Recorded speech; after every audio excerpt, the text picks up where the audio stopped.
Bonsoir à tous, merci d'être avec nous sur La Première.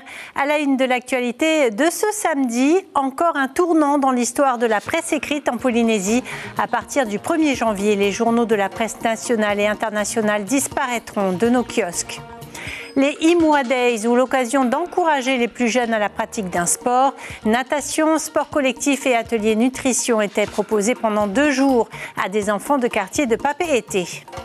La Hawaii Kinuiva'a joue les prolongations avec la Aere. Cette compétition organisée par la commune de Bora Bora est dédiée aux jeunes de moins de 16 ans, aux entreprises et associations ainsi qu'aux personnes en situation de handicap. Aliho et Tefafana sera en direct de Bora Bora aux côtés du maire Gaston Tongsang pour nous parler de cette compétition amateur, mais aussi des bonnes performances des Rarumatei à la Hawaii Kinuiva'a, et il sera question aussi de sécurité. Enfin, nous parlerons volleyball avec la préparation de 46 jeunes espoirs venus s'entraîner à Toahotu. En ligne de mire, les mini-jeux du Pacifique à Palau l'année prochaine. C'est désormais officiel. À partir du 1er janvier 2025, la presse écrite nationale et internationale ne sera plus importée en Polynésie. Pas assez rentable selon son diffuseur local qui ne souhaite pas s'exprimer sur le sujet. Pourtant, les clients sont encore nombreux à apprécier le contact du papier. Caroline Fary et Mirko Vanfo ont tenté de recueillir quelques réactions à cette annonce. Adieu le Point, l'Express ou autre Marianne. La fin de l'importation de la presse écrite nationale et internationale est programmée au profit du numérique et au grand désespoir des amateurs de presse papier. Oui, j'ai de la chance, j'ai un avantage que j'ai pas trouvé depuis, ça fait déjà 6 mois que je ne trouve plus. J'arrive pas à comprendre. Je dis pourquoi maintenant tout au numérique. Tout le monde va pas au numérique. Tout le monde n'a pas Internet. Tout le monde. Enfin, faut arrêter ça. Enfin, voilà. Je trouve ça dommage parce qu'en fin de compte, moi, je préfère le support papier où on lit, on tourne, on prend, que sur des tout petits écrans. Non, c'est pas. Oubliez les sudoku et mots fléchés tant appréciés sur la plage. Dès le 1er janvier, et faute de rentabilité, l'entreprise locale interrompt la diffusion de ce type de support. Un coup dur pour les clients. Je cherche des mots casés pour ma mère qui est âgée, qui a 98 ans et qui fait encore des mots casés. Alors vous savez que tout ça va disparaître ? Oui, je sais, et c'est vraiment une grande désolation pour nous, parce que même la presse, je trouve que, apparemment la presse va disparaître aussi. Je trouve que c'est vraiment, je comprends pas que ça disparaisse. Un manque à gagner certain aussi pour les kiosques. Ici, le gros du chiffre d'affaires passe par cette presse et les jeux. Les gens ils sont un peu déçus parce qu'ils sont plus attirés par la presse nationale et les jeux aussi. Et c'est moi qui leur dis plutôt que la presse va disparaître à partir du mois de décembre. Mais de plus en plus, ils commencent à disparaître. Une notice d'information a été adressée aux buralistes qui voient déjà une bonne partie des magazines disparaître des rayons et qui devraient accuser une perte équivalente à 20% de leur chiffre d'affaires l'an prochain.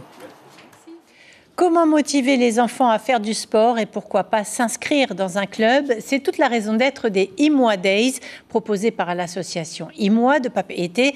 4 demi-journées récréatives ont été proposées aux enfants des quartiers de Papeete comme Tiperui, Sainte-Amélie, La Mission ou Titioro.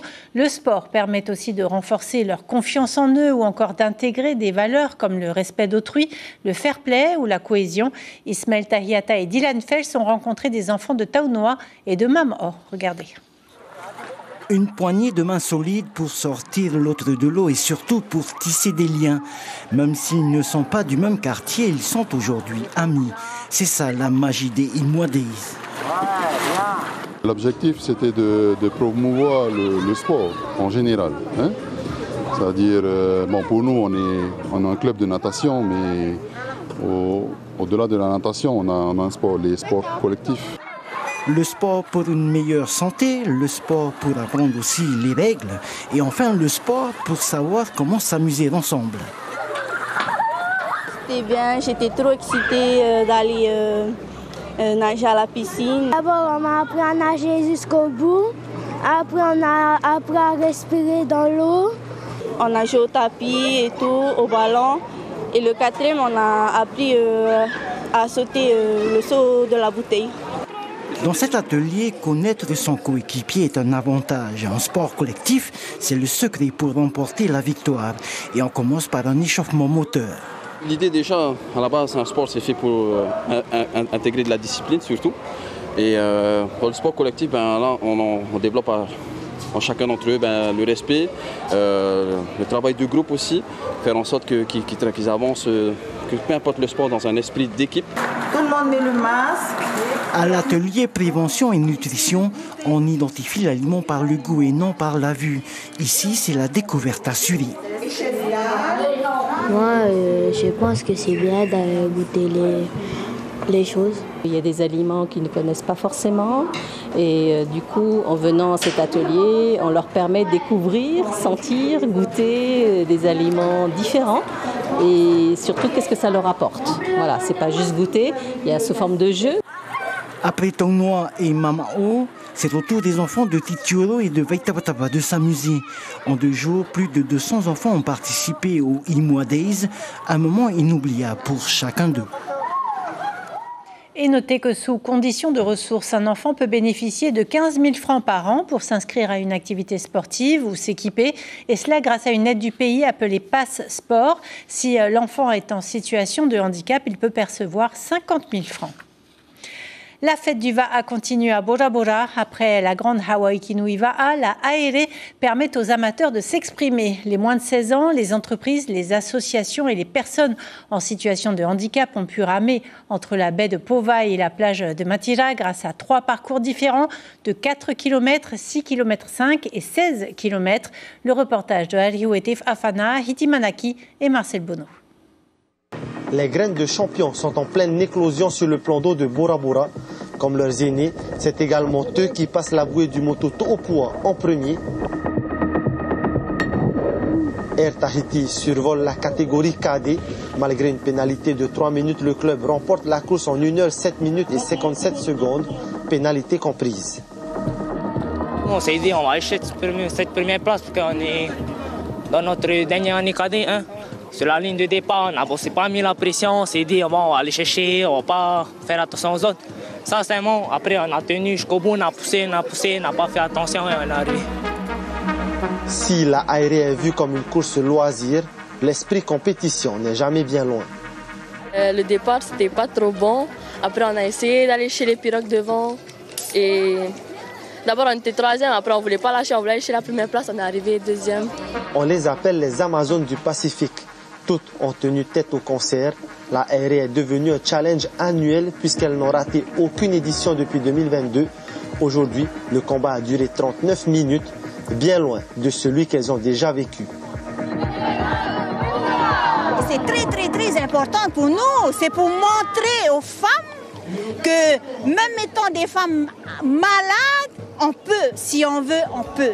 En fin de compte, on était 2 pirogues, mais on essayait un peu de surpasser l'une de l'autre, mais on est arrivé ensemble pour montrer qu'on est capable de le faire. La Aere fait partie du Hawaii Kinui, une 4e étape dédiée aux pépites de la discipline et aux passionnés tout simplement. Cet événement porte avec lui un message de partage autour d'une seule passion. On est donc à donner aérer, donc la course, la signification c'est de aérer, c'est aérer la course, donner plus, multiplier. C'est ça donc la signification de aérer. Et donc on remercie beaucoup Papillonnet qui n'est plus de notre monde, paix à son âme, d'avoir donné ce nom. On voit qu'aujourd'hui cette course a pris de l'ampleur, effectivement, sur toutes les catégories proposées. La Aere, la profusion, la Aere, le partage à l'image de ce Hawaii Kinui. En tout cas, parmi ces jeunes se trouvent forcément les champions de demain. Pour cette édition, nous retiendrons la joie, la bonne humeur, le sourire, les larmes, mais surtout le courage de tous nos Aito. Cette 31e édition de la Hawaii Kinui est une réussite, il faut le dire. Quant à nous, on se dit à l'année prochaine. À l'année prochaine! Et oui, cette 3e édition de la Aere au lendemain de la Hawaii Kinui Va'a draine du monde sur l'île de Bora Bora. Je vous propose de retrouver Arihoe Afana et Hitimanaki en direct de la Perle du Pacifique. Bonsoir Arihoe. Vous vous trouvez à Vaitape où se tient le fameux bal de la Hawaii Kinui. J'imagine que la sécurité fait partie des préoccupations, voire des priorités de la commune. Exactement, Sibelle. Bonsoir à tous. C'est ici que le Hawaii Kinui va officiellement être clôturé. En tout cas, pour la Hawaii Kinui ici à Bora Bora, ce n'est pas moins de 3000 personnes qui ont fait le déplacement spécialement. Et c'est sûr, à ce niveau, la sécurité est primordiale. Justement, je suis avec Tavana Gaston Tongson pour en parler. Tavana, Yorana, la sécurité, tout d'abord, c'est le mot d'ordre. Yorana Hari, effectivement. Pendant que les pirogues arrivent tout au long du parcours, on s'organise pour accueillir dans les meilleures conditions cette course en matière de sécurité. C'est vrai qu'on ne peut pas se permettre d'accueillir une telle compétition que recevant autant de monde à la légèreté. Il faut mobiliser toutes nos équipes de Mouteuil, tous nos médiateurs et toutes les associations aussi qui contribuent à la sécurité de l'île. Donc on était fin prêt et la preuve, c'est que tout s'est bien passé.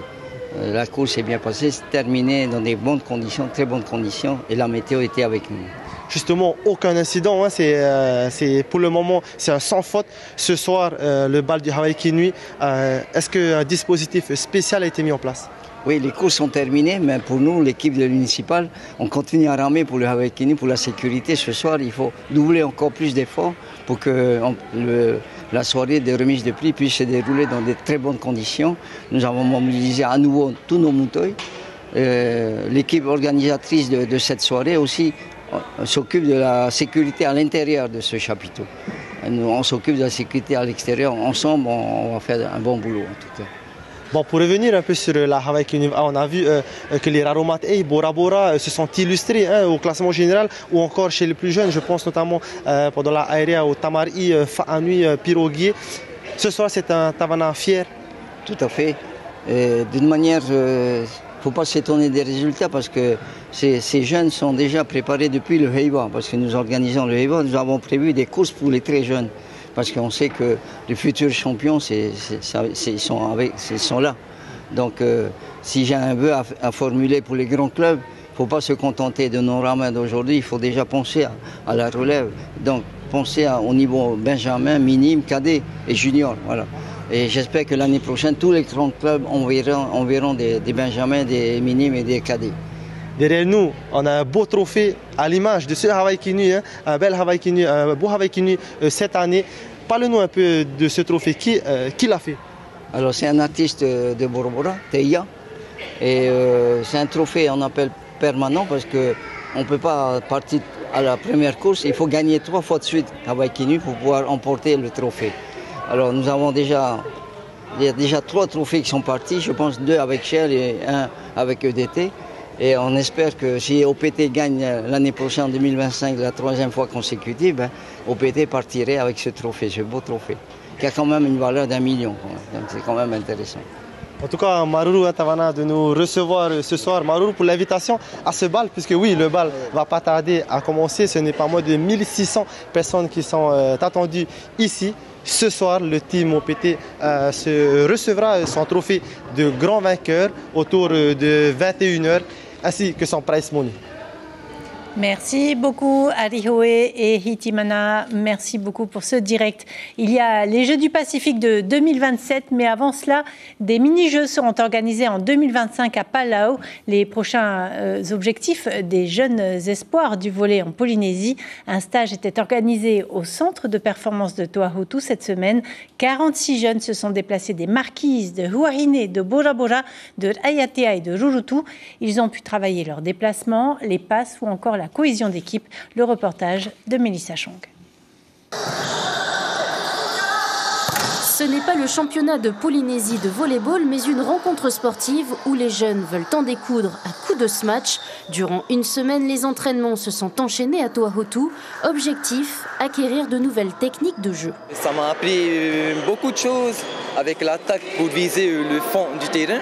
Parce que c'est très difficile de viser le fond du terrain. Et j'avoue que c'est que les professionnels qui font ça et le volleyball moderne. Et j'avoue qu'ici en Polynésie, les joueurs ils aiment bien pointer le ballon vers le bas dans la 3 mètres. Et ils vont se faire facilement bloquer. J'ai appris à me performer à la passe, comme je suis passeuse. Et J'ai connu aussi plusieurs personnes parce que le volleyball, c'est un sport d'équipe et si tu n'as pas la cohésion, tu n'as pas le jeu. C'est déjà perdu d'avance. Ce stage de performance permet de déceler des pépites sportives pour la prochaine sélection des mini-jeux du Pacifique, l'occasion pour la Fédération tahitienne de volleyball de miser sur la jeunesse des îles. Un bel engouement en tout cas, parce que c'est une semaine de travail. On a réussi à construire un bon projet volleyballistique et les jeunes ont bien pris goût. Mais malheureusement, on arrive au thème de la semaine. Et ça permet quoi, de repérer les pépites dans le volleyball? Oui, justement, les forts potentiels pour la préparation des mini-jeux, parce qu'il y a des critères spéciaux, donc il faut 9 joueurs de moins de 18 ans et 3 joueurs libres. Un autre stage de performance sera organisé au mois de janvier. Sur 46 athlètes, seuls 24 seront sélectionnés en U18. Ils auront l'honneur et la chance de défendre fièrement le drapeau polynésien à Palau en juillet 2025. Un hôtel de la côte Est s'est transformé en une véritable arène pour le championnat de bras de fer de Polynésie. 30 compétiteurs, toutes catégories confondues, se sont défiés cet après-midi dans des duels palpitants sous le regard des juges et l'enthousiasme du public. L'objectif est de sélectionner les athlètes qui représenteront le Fénois au championnat de France l'année prochaine. Écoutez les explications de Stéphane Serre au micro de Théophane Télitois et Dylan Fels. On a des athlètes qui ressortent et malheureusement on n'a pas notre ancien champion de Polynésie qui participe, mais on a du niveau quand même parce qu'on est accompagné du champion de France également qui est là aussi pour nous aider pour l'organisation et qui lui estime qu'il y a quand même du niveau, surtout chez les lourds. Et qui décrochera le titre de meilleure équipe de golf de Polynésie. Le tout premier championnat interclub de golf se tenait aujourd'hui et continuera demain. 6 clubs participent, soit environ 80 golfeurs au total. Les phases finales se tiendront dans 2 semaines. Plus de détails avec Yann Teagai. Il répond à Rohan Pautoru. Ce championnat, nouvelle formule, va venir faire s'affronter les 6 clubs polynésiens. Aujourd'hui, 8 équipes sont inscrites et donc on a 80 joueurs effectivement qui sont inscrits à cette compétition pour essayer déjà de se qualifier pour les phases finales qui auront lieu dans 2 semaines. Et cette finale-là donnera lieu à la meilleure équipe de Polynésie. Quelques mois après la médaille d'or de Kaulivast à Te Ahupu'o, on parle encore du surf, mais cette fois à Paris. Et sous le prisme de l'histoire, ce sport est-il né à Hawaï ou à Tahiti? Jean-Christophe Shigetomi et Lionel Boisseau ont présenté leur film à la délégation de la Polynésie française. Ils relatent l'histoire des pionniers de ce sport ancestral et démontrent que le Horué est bien né dans nos îles. Le reportage d'Éric Saintas et de Franck Vergès. Un petit côté rétro et authentique, le scénario nous emmène quelques années en arrière. La rencontre entre Jean-Christophe Shigetomi, son fils Kanoa, et Lionel Boisseau trouve son explication. Je savais aussi qu'il était surfeur, donc du coup c'était intéressant qu'il puisse partager son savoir. Le film se construit comme un road movie dans lequel on remonte l'histoire des pionniers du surf à travers Jean-Christophe qui transmet à son fils tout ce qu'il sait de cette histoire-là. Venu de Polynésie présenter son film à la délégation parisienne, Jean-Christophe Shigetomi confirme donc cette double facette, surfeur et historien, passionné et méticuleux. Ce qui était intéressant, c'était d'avoir une démarche un peu historique, parce qu'effectivement, la vulgarisation du surf fait que maintenant, aujourd'hui, quand on parle de surf, ou qu'on pense surf, on pense tout de suite aux îles Hawaï. 1769, premier contact, un botaniste, Joseph Banks, de l'équipage de James Cook, relate dans son journal de bord ses évolutions des insulaires dans les vagues en Polynésie orientale. Il écrit : leur principale distraction leur était procurée par la poupe d'une vieille pirogue, avec laquelle ils nageaient en la poussant devant eux, aussi loin qu'ils pouvaient à l'opposé de la plage.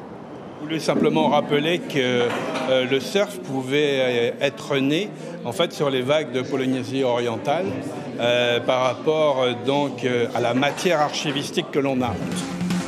Juventin, Aigneret, Paofai, des noms qui fleurent bon le surf d'un autre temps, inventeur du litch et qui gagnaient déjà des titres.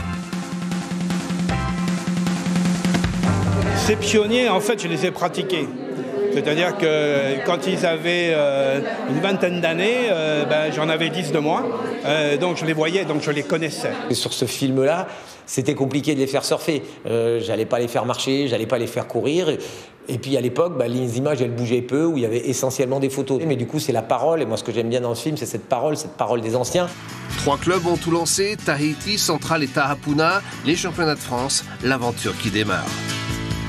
C'est vraiment une épopée d'un surf bien donné. Hein. On est dans les années 60, on est dans les années 70. Ça, c'est la première. Il y en a une deuxième qui suit, avec des gens comme VTA David, etc. Et puis qui vont nous amener jusqu'à Kaolivast, quoi. Tiopo, comme le disent les pionniers, est le départ d'une nouvelle histoire écrite par Kaolivast. Les Shigetomi continuent la leur. Et on arrive au terme de cette édition. Je vous en rappelle la principale information. À partir du 1er janvier 2025, la presse écrite nationale et internationale ne sera plus importée en Polynésie. Pas assez rentable selon son diffuseur local qui ne souhaite pas s'exprimer sur le sujet. Pourtant, les clients sont encore nombreux à préférer le contact du papier. Soirée série sur la première. Après le journal, vous pourrez voir Legacy et les arômes du cœur. Voilà pour ce samedi 2 novembre. Demain, les premières informations vous seront présentées en radio par Belinda Tumataridi Tahuaitu et Tita Wadoum à partir de 7h. Quant à nous, on se retrouve demain à 19h. Belle soirée sur la première.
Retrouvez ce programme en replay sur notre site internet